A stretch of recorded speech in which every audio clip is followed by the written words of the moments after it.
right. What's the situation? Captain. So, I mean, just pull it in. That's going to be a Neil thing. So I suppose we'll check the status with Anna and see how things are going down below, assuming they're yellow, green light. Yeah, she just sort of sends you a green light. It's like, I'm ready to go when we get proper coordinates, which, coincidentally, around a similar time, Henrique can pretty much walk into the situation room and go, with the plans. God damn it, Henrique, why'd you take so long? Cool. So then, like situation room with everybody. Call them all in. The Excalibur base is not what you said it was, where it'd be a sort of a prefab on struts above the ground. It was built into a sea cave near a natural trench. The entrance of it is sort of a open sort of hangar area, which then goes into several chambers for living and planning and things. But interestingly, on the sort of the back end are several, essentially a lifeboat shuttle launching areas where they're these sort of tall, long, punch-capable lifeboats. And that's a little interesting. That is. I was going to say punch-capable lifeboats, huh? Mm-hmm.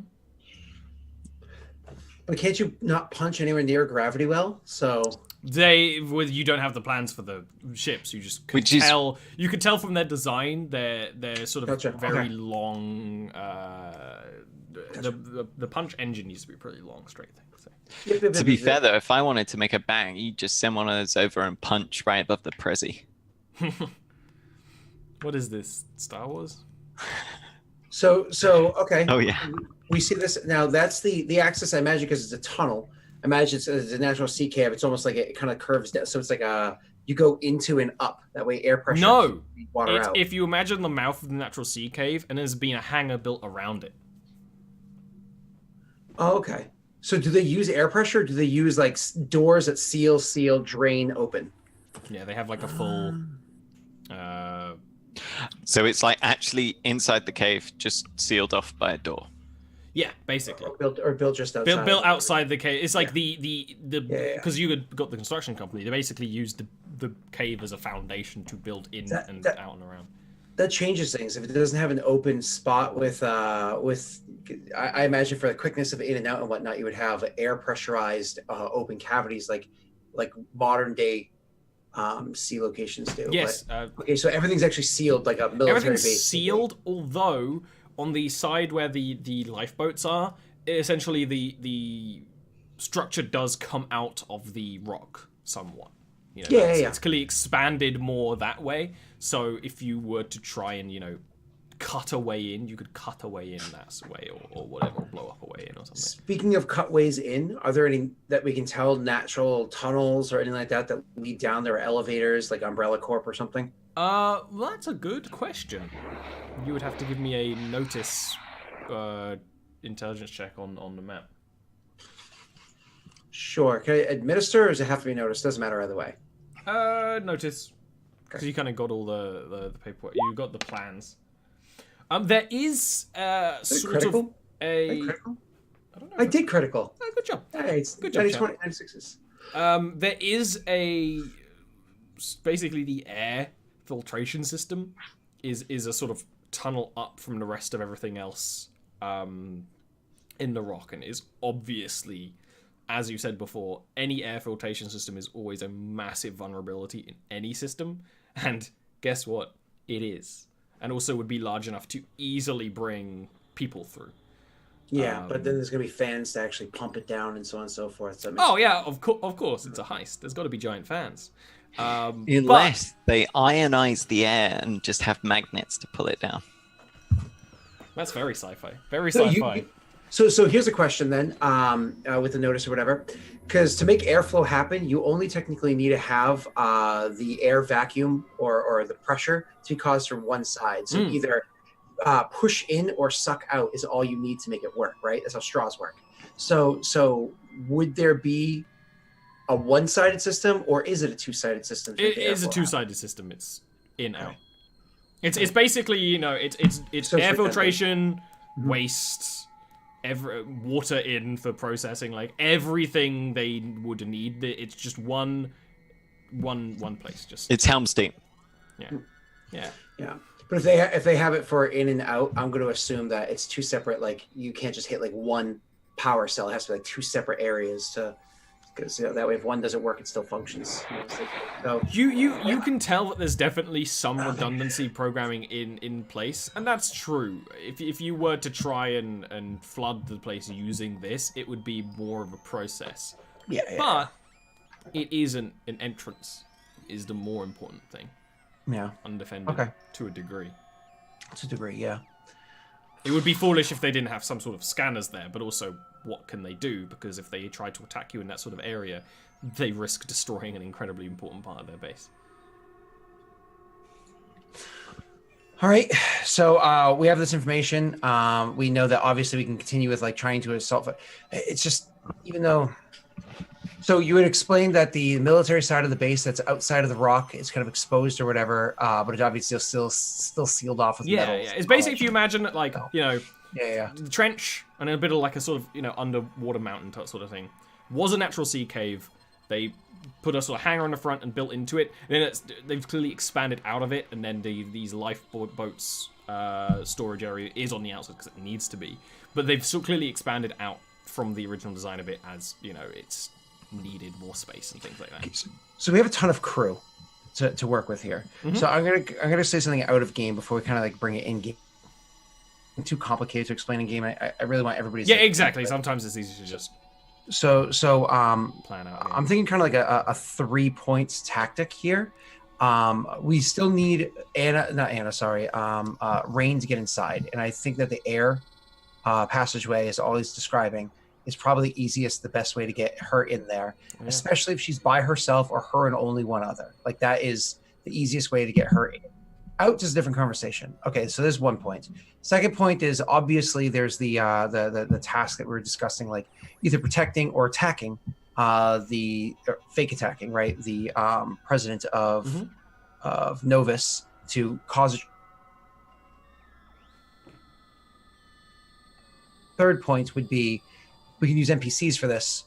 That little device that we just created that's good for like swimming underground, instead of using that as like a, hey, we got something to transport us there. If we use that as almost like a rocket, you know what I mean? And hit the exposed part of the military part of the base, that would like fucking send them into like, even if they're in the middle of the assault mission, they would have to have a split thought. Like most likely they're going to be like, no, we're going to continue with our plan anyways, even though we're under attack, but it would cause a distraction, maybe send some people back, maybe not as many reinforcements, maybe lose communication, Also, if we coordinate that, so while Rain is going down into the tubes, if she happens to trip any sensors or catches any attention of them whatsoever, hey, now we have an opportunity to, bam, they're not so worried about one person in a tube because the whole fucking base got blown up.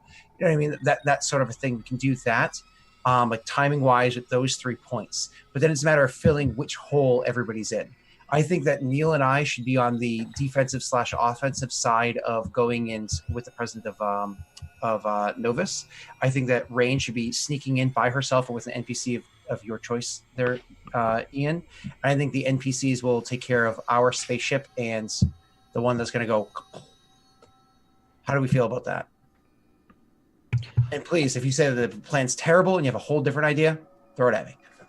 Aye, Captain. Makes pretty good sense to me. Okay. Let's fist bump via the screen. I mean, for that's you, not actually possible on stream. Just so but know. this is. Oh, here I get you right here, buddy. You look real weird, idiots, on my end. Right, yeah. So if I go the other way. And then, Scott, your hand comes out your side and bumps your own hand. Everyone will think that it's because through the magic of CGI. So, what your plan basically is currently, Davis and Prov, terrorists at Overlook. Rain is going to be dumped into tubes, and then you're going to send, the submersible goes down, dumps Rain in the tubes, and then attacks to attack the base on the other side, which it can do because it is a construction vehicle. So Rain, who do you want to bring with you, if anybody? Bear in mind, you don't technically need to keep anyone on your ship. You could get rid of everyone and basically just put the ship in like park somewhere because it's a stealth ship. I'd say I'd take a risk on that and go alone, just because the only one of the other three I really trust is Anna. And Anna is best driving the submersible. And yeah, I don't think Anna would be really suited to it. As the captain of the ship, I think that's the best idea. As a PC in the game, you need somebody else that's actually going to succeed one role on your mission. Get wrecked. Oh, they're savage. I am going to take a chance and leave it up to the dice and die. Oh, Jesus! When has that ever worked? Oh, God. So actually, this is the question. Every moment of tabletops is going to come to this one head. This is a question for the captain. Do you want Anna to stay on the ship in case of you need her, and then have Henrique, because he's also a pilot the submersible? Or do you want it the other way around? Henrique is going to pilot because he's also the hacky guy. He's going to pilot submersible and then set it up so it can go in kaboom, right? So he's going to take care of whatever dangers he has to do for that. She's going to stay on the ship because I have a very strong attachment to Anna, more so than anybody but Rain, of course. So I want her to be able to get away so that she can reach her in the Magpie. I was saying to Ian off stream that Anna may straight up just say no if your plan's too stupid, but she's very fine with being, the getaway driver. Yep, no, Anna's supposed to survive this. She's original crew, like older than us, original crew. Yeah. She needs to go find Thomas. And so that leaves us with, who is it? Prov, who's coming with me, Rain, who just said, Anna, you can send the twins, Henrique and Miria. You can send Miria, and what's the other one? Henrique. Oh, Henrique. Henrique and Miria in the submersible to be the distraction for Rain, essentially. I feel like they're both combat proficient, so. Yeah, fuck it. Let's send her down there. I was kind of hoping to have her with us, but let's have the NPCs do the NPC things. Can we really consign Miria to death? I mean, sure. We barely know her. Who cares? She's a young woman. Would Davis willingly consign her to death? He's not sexist. Henrique is a pilot and she's an engineer. They both need to be there to get the job done. Exactly, right. They actually perfectly fit what you want. And also having two people in there who, like, if they blow it up or they'd even get in the base and start causing trouble, they can either help Rain later on, or it's useful to have them there. Mm-hmm. Which means you've pretty much got everything perfectly planned. It's just starting to get things in position. Okay. So, I mean, obviously, what is our assault idea? I haven't told Prov the plan of, like, attack yet. I will point out that Overlook, like I said, is a very private place. You probably won't just be able to dock the emblem. Overlook the place that the president is. Plaza. Well, not. It's also not just a plaza. It's also a city. You won't just be able to land there without reason to be. No, that's fine. That's fine. I'm not worried about so much. So you have to also consider how you're going to get there. Yeah. In your plan is basically what I'm saying. So the assault portion, because I think Ian's just going to be like more or less we're sitting back and watching as she kind of plays through it. The likelihood, Ollie, of us actually doing something ridiculous like dropping a bit of something from space, because I mean most of it's going to burn up in the atmosphere anyways. But we're talking like trajectory calculations, all that stuff. That like this isn't like a simple like I drop something and it goes where I want it to. Like, yeah, no, it would definitely be. For the Earth. It depends what you're trying to drop, honestly. One of those stations, but a smaller, weaker one. You can't just do a shuttle. A shuttle won't have enough impact. You know what I mean? I like this captain. He listens to me. First of all, you'd need something to drop, and then there would definitely be rolls involved. Of course. But it would be possible. Like you'd need to position it above the city, which of course would be suspicious first of all because no fly zones with that sort of thing. Then you'd need to drop it, and it would need to be big enough. Yeah. See, I need it to be big enough not to actually do any damage because I honestly. So here's the full plan. I don't think if we calculate the curve of the Earth and the fact that they're going to know it's coming long before it gets there, they're going to be able to act accordingly. I don't think they're going to be. It's going to do any damage. I think the anti-air and all that shit is going to vaporize that danger. However, that'll occupy the anti-air while we actually drop something to hit the spot, and that's where like a shuttle could do the task because it won't get blown out of the fucking sky. So let's be honest here, Scott. we're not going to need the emblem after this. Anna needs the emblem. I thought about that literally 2 sessions ago. She's going in the sub, yeah? No. Anna's with the ship. Oh, is she? Yeah. Yeah. Anna could hang back and wait for the magpie to come pick her up, but that's currently got a bounty on it, so. I mean, Anna is smart. If she was stranded on this planet, she would make do. Yeah. We could do the emblem as like the crashing thing, but we need to bring debris down to distract the anti-air first. What do you got, Neil? Debris down to distract the anti-air. So It's like flares. Yeah. Which would be chaff. Chaff, thank you. Yeah. Right. So this station that we went to earlier that was full of junk, we could just space the junk if it's in the right space. It's not. It is not above North this. Pole. It's in the it's in the North Pole where this is more central, far away. It's not. There are no space stations above this city. This is the political hub of the city. Yeah, but space stations move. Yeah. But like in their rotations, it is not. Okay.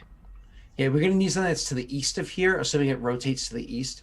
We need something to the east of here, so as the Earth's curving and it's going in, it it's like, but we're just more or less dropping it straight down, and this kind of like rotates into it, just like landing a landing shuttle in real life. So, emblem. Straight down. So essentially, you would need to acquire a small space station first. Yeah. Which is not an easy task. It's not. Or like a large satellite or something like that. Something that's doable. So Ollie, are there any? I'm gonna make an administrative check. Are there anything like this that we're describing, like broken down, no longer used space stations, or hubs of trash satellites, or because like space is trash. Like yes, it will exactly right. Something that people might ignore because it's just powered off, so it doesn't show up. Really, that's a very valid point that I didn't think about until you said. But exactly, yeah, administer check for that. A powered off. Maybe even when they were colonizing this planet space station. All right, that's exactly the route we're going to go down. With that check's good enough for you to find, like, you go get the map of the space station. Actually, this planet doesn't have as many others because this is a planet where they're trying to conserve beauty and not so much pollution. And they're so pretentious. They wouldn't even use like the museum because they wouldn't want to brag about the old equipment. It literally would be. It would be. So this planet does have moons. Literally, like stored in the orbit of one of the moons. Is the old... You're saying we smash a moon into... No. You're not Thanos. Is literally like an old colony station, which they used when they were, first of all, putting, life forms on this planet and making sure everyone was placed, like a bit of a science station, all that sort of thing. Smaller than the other stations, but also, more compact. It is actually capable of flight because it had to go to different places. It is currently stored out of the way on the moon, but, if you could get there and basically hack the place open, you could fly it and drop it onto the overlook, yeah. Okay, so that is obviously not something that's meant to be done by two people. Well, you'll have Anna as well. That's a very good point. Maintaining a space station is meant to be done by a crew. Crashing a space station takes less. But then do we believe with like the AI and whatnot that we have, not AI, sorry, VI or whatever, that's naturally built into, not necessarily interfaceable into computers. Yeah, just the intelligence of computers, yeah. Yeah, do you think we'd be able to calculate all that out to make it actually happen? It's entirely possible for you to make a program that you could put into the ship to make it start flying to a location, because you could do that with any ship because they have enough autopilot where they're not smart enough to actually like fight or anything, but if you're like literally it would have happened before, especially on a Magpie, like pick us up here like a freaking Tesla, so you could program this job 3 days ago.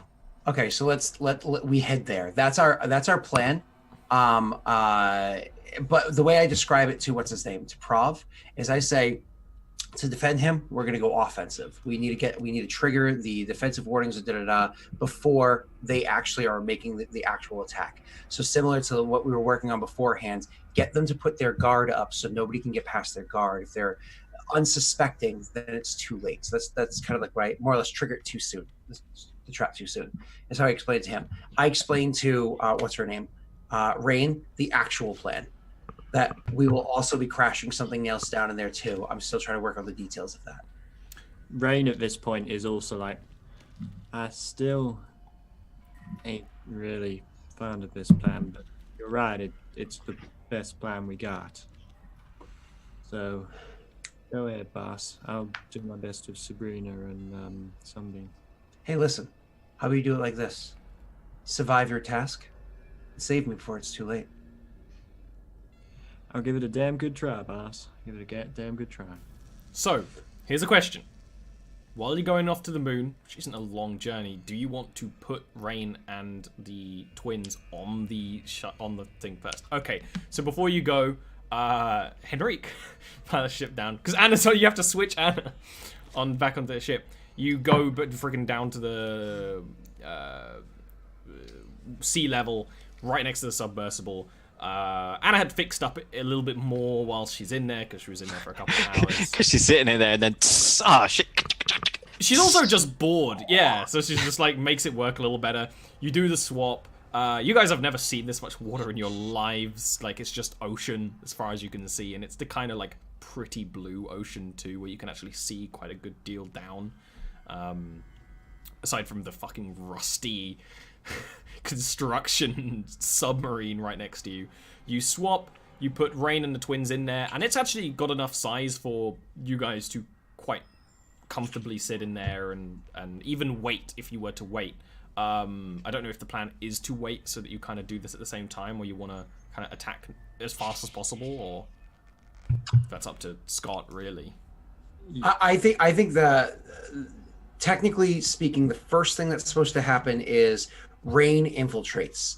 If Rain gets detected, or even if she doesn't get detected, the next thing that needs to happen is the thing slams into the side of their station, because that triggers the Excalibur people to be like, Exactly. The third thing that happens is our chafe Cool. takes over. And the fourth thing is whatever it is I haven't come up with yet to actually go before. So, you leave them in there. They start off to the area they need to go, but very slowly because, okay, there's no chance they're truly going to avoid sonar, but they want to at least fly casual, and this isn't a very fast little ship anyway. So you start heading off towards the moon. Question, Ollie. This is a mechanical thing and less important. Sorry. Yeah. Sonar, real life, happens in pulses that has like spaces between each pulse. Is that still how it works in the future, or is I mean, it more... I imagine so to a degree, just because that's how they can't. Unless they too many sound waves, you disrupt your own signal. Exactly. So there are chances for them to stealth, essentially, but they're never going to be completely stealth. The idea that Henrique is going by is basically just being like, we're just a regular, like, random submarine, like, not look like they're about to frickin' attack until the second they do. It is registered to a business. Well, exactly. Like, all the scans are going to come up legit, so... See, now they're going to be like, doctors? What? That's weird. Otherwise, they'd have been like, sea pigs? That's so cool. No, they would have thought... Captain, there is a sea pig outside the base. So, you guys head to the moon. Well, literally, like, you fly behind the moon, and it's literally, like, put in such a way where it's kind of... It's in orbit, but is mostly out of... Actually, not even on orbit. It's essentially, like, park crashed in a crater in this moon, because it's a pretty big space station, even bigger craters. You can see it quite clearly now. It's pretty old, but it's in a fairly okay condition because of where it is. It's missing some parts, but all the important things you need for flying and moving the space station are absolutely okay. And something you of course noticed, Davis, because also you rolled good to find out about it, is that it's modular. Some part, because it had to all be put together and do other jobs, you could drop different parts at different times. You could essentially turn a part of this into a drop pod with you and Prov in it if you wanted. It'd be incredibly freaking dangerous. Okay. But it would be a possible plan if you wanted to do that. So then, just to allow you to work it in your own headcanon there, probably what my plan would be is to have whatever chunk would have some sort of life pods or whatever inside of it, so that we could eject out last second with. Everything else would drop down. That, I'm trying to keep Prov from noticing this, that would drop down behind everything else as like the central, like going straight forward. Boom. Exactly, I get it. So you basically, you're going to set the whole space station to over, it's all gonna drop. The part you're in is gonna drop slower, and then you're gonna get out of a life pod anyway, because they would be life pods. So, great. First thing first, you need to get it to move. Okay, so we're there. I probably say that literally as we like dock with the thing. I go, well, we're there. It's literally one of those things where Anna sort of like gets up and walks over and puts on a spacesuit, and probably you guys too, and says to Prov, like, this is going to be a lot easier if you cut our way in. Still not sure we can get this hunk of junk moving again. Not really sure what the point is either, he said, and then... Yeah. Stop whining, follow orders. You don't need to roll anything to cut your way in. It's completely fine. This isn't a military grade thing. It's just making things much faster. When you get to essentially the engines of this space station, I'm going to want you, Prov, to give me a fix check with a +2, because you got 2 people helping you. Davis is looking at the manuals and going through all the data and things. I imagine this whole while, I'm just my typical cold commanding self, but I'm intentionally avoiding eye contact with Anna, and I'm going to say focused, but even beyond that. Did you tell Anna the intent of the plan as well? No. Cool. Yeah, it's one of those things where, like, I can't get this hunk of junk moving again, but this engine is a little bit, you know, this never needs to punch or anything like that. So actually, it's the kind of stuff that you pretty well understand, Prov, and with, you know, Anna working on it as well, and the fact that you're mostly, like, there's the weightlessness of that you're not being in atmosphere, you can get a lot of things moving and going, and, like, the engines start to flicker up, and the auxiliary power starts turning back on, and the lights start to work. The ones that still work, it's flickery and cyberpunk, and it's glorious. And you manage to get the station working in a degree where Anna will straight up, like, bring up her data pad and then look to David and be like, do you want me to pilot this thing from here, or I can probably set up a system to move it remotely? Set up the system. Stay with us for now. You'll be leaving long before we break any part of atmosphere worth noting. And I'll say, like, after a couple moments, be like, you know, to think in another life, we could have just stolen this and made a home on it. Anna, like, looks around and, like, kicks a chair, and it goes like across the other side of the room. It's like, yeah, it would have been. It's an all right place. The old captain had a good chase sense in chairs anyway. Sort of, because considering you're still here, she actually starts basically piloting the station from the station. And it's not like it has a conventional bridge like any of the ships you've been in. It's literally just, you know, a room where they can power it all and move everything and program everything. And the station starts moving. It reminds you of being on the Magpie, Davis. There's a lot of creaking and groaning and a lot of, like, red error messages on all the screens because parts are being left behind, and but it's moving and it's getting the way there. Seal that. And it's literally what Anna does is she gets you away from the moon and then uses the emblem to turn and push the whole thing, which works perfectly fine because the emblem's got enough engine power to do so, and move you into position. How does Prov? Because, like, Prov is not somebody that's a big fan of ships and stuff like that in general, and this is a creaky old. Yeah, how does Prov deal with a ship that is falling apart while you're inside it?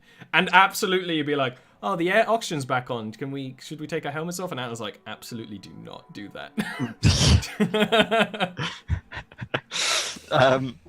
Prov's like got it. So, like, life support shit's on. He's got his helmet firmly fixed on, his mag boots firmly turned on, a hand grasped onto a railing. So you can't really see because of all the suits. You can't really see, like, body posture or anything. But you can tell, you can see his glove on this is tight. This would be a white knuckle if you could see. I'll say that's a very valid point. When it comes to vac suits, I assume Prov was in an armored one. Would you have given Rain the other armored one? She's going underwater. Yeah, I mean, absolutely, because she's also going into hostile terrain. Cool. A hostile. Means you're in a fucking squishy suit. Fine with it. But you can just So- shed it and use so- your armor afterwards. So. Correct me if I'm wrong, right? But Anna moved onto the emblem, remotely piloted this No, thing. right then- now she's still in this ship, but she's basically using the emblem as its engines. Okay, so to she's push the remotely ship. piloting the emblems. Like, But she's gonna move over when you're closer. So when you're freaking out, just me typically being She's my literally there with you, piloting the whole thing and blowing dust off stuff. to keep you from like freaking out too much, like be my typical like leader self. As I'll be like, "Hello, did you hear what Anna told you to do?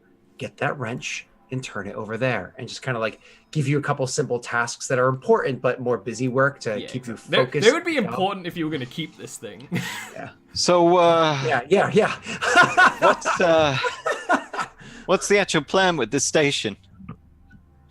I already told you we're dropping it. And then we're gonna follow it in. Yep, but don't worry, we're gonna pull out. We're gonna pull out soon. We Right. haven't even hit atmosphere yet, because trust me, Prov, you'll feel it when this thing hits atmosphere. How much heat do you think it can withstand? We ain't gonna boil in here, are we? Good question. You hear like on the comms, like quietly, like mother. Of... Yeah. go You over to a see terminal. her like starting to mess with the atmospherics much more. I was gonna say, to divert all atmospheres. Yeah. Awesome. So at one point in time, I will, just because of, again, try to keep it from Prob, pull her aside and say, "Hey, when we set everything, because she obviously knew that this was going to break off, we are going to stay in for a bit. She knew about the life pods and all that stuff. I'm going to say, can you, because we're not going to be able to pilot this thing, right? I'm going to say, can you set it so that this descends just a little bit slower than the rest? Yeah. Just a couple extra. We need a couple extra moments to get out.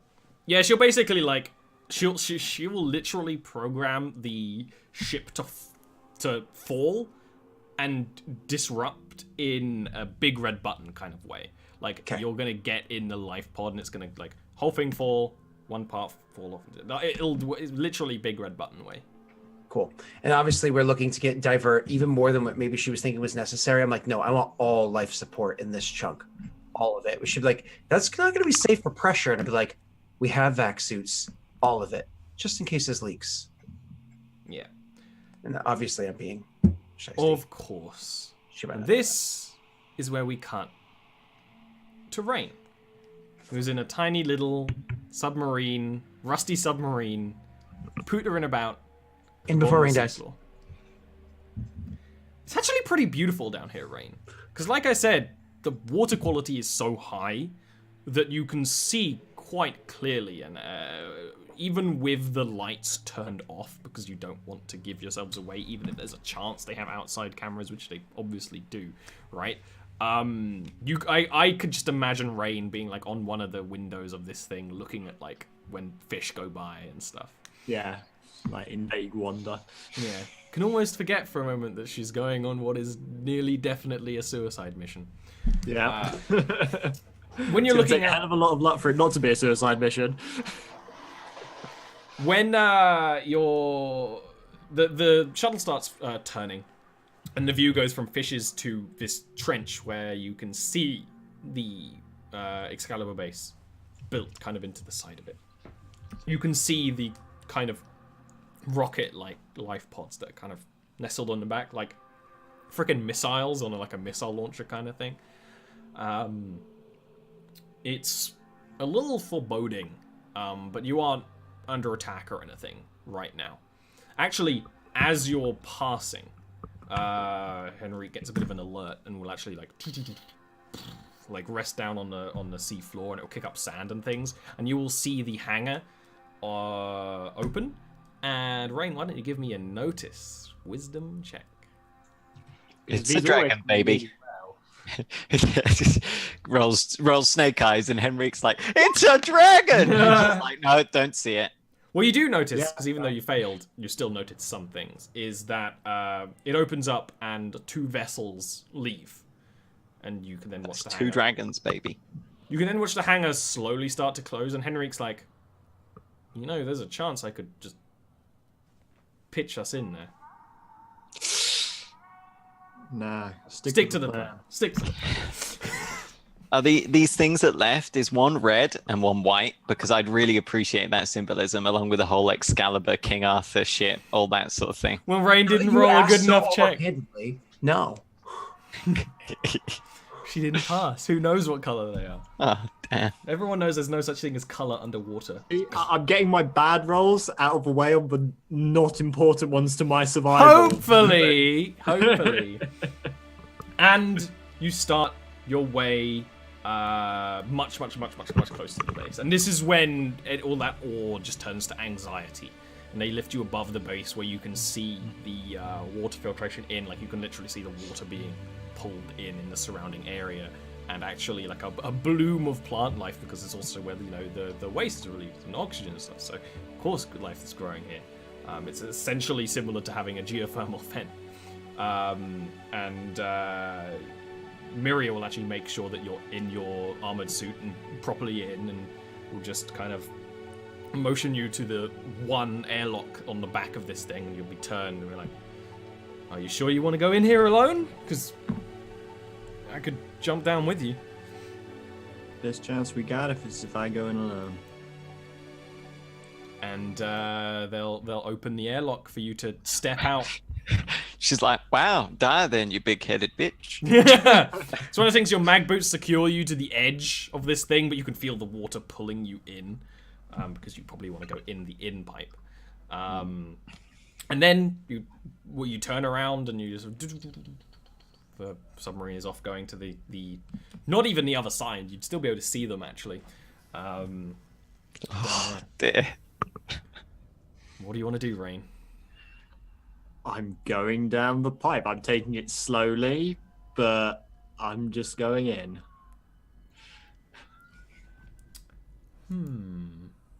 Slowly, you say. Yeah, I'm keeping my eye out. I'm not going. Yeah, you're to in just no rush, which is smart. It's definitely the sort of thing where there are ladders built into this, because this is a good escape route in danger, all those things. I am gonna need you, and I was just looking at what would be most appropriate, and I think an exert Constitution is the most appropriate for this, because you're trying to go down while you're being pulled down as well, and also it's a freaking long tunnel. Luckily, you passed. And you start making your way down into the Excalibur base via the air intake. And when you get to the...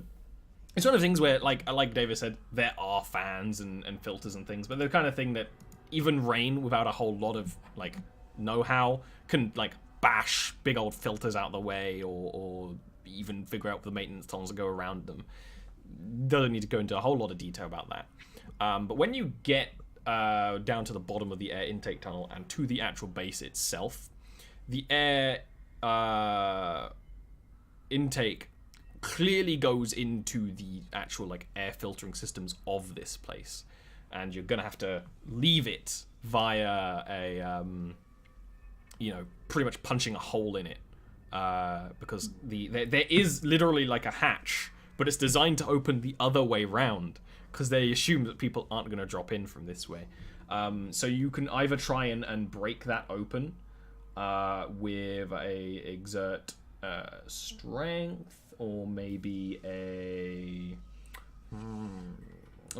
basically look at your stats and see if there's anything that you think would work here, but I think exert strength or dexterity could work, because, you know, the same way that Prov uses exert dexterity to sort of... Yeah, I mean, I was going to suggest a fixed dexterity to try and lift it, but fix and exert are the same for me, so... Yeah, it's basically the difference... This is important, because it's the difference between basically kicking it out of the way or trying to remove it slightly more carefully. Still quickly, but still. It's not going to make a huge difference. Exert is probably going to... Rain isn't confident in her fixing skills. Yeah, in a scary situation where now you're definitely close to the fans. Yeah. You just managed to, like... And it's not quick, it's not clean, and it's not quiet. And especially because you're in this pipe, you can just hear it echoing every time you kick with the armored boot of the vac suit. It goes... And eventually you freaking open the thing. I'm just going to, like, drop in, and there's going to be a bunch of Excalibur people with swords to my throat. Drop in with the flow of the air and the unfiltered water into this chamber before, like, the hatch actually manages to, like, reseal itself automatically very quickly. And when you drop in, there's literally an engineer in the room that is... You are between him and the door, and he stares at you. Should have bought a silencer. Why did we not buy a silencer? And we're going to go on a quick break. Oh. I mean, did we have one in the armory? We said we'd have grabbed everything. That would have been smart. It's a stealth ship. It makes sense that the stealth ship. Too late would have now. silencers.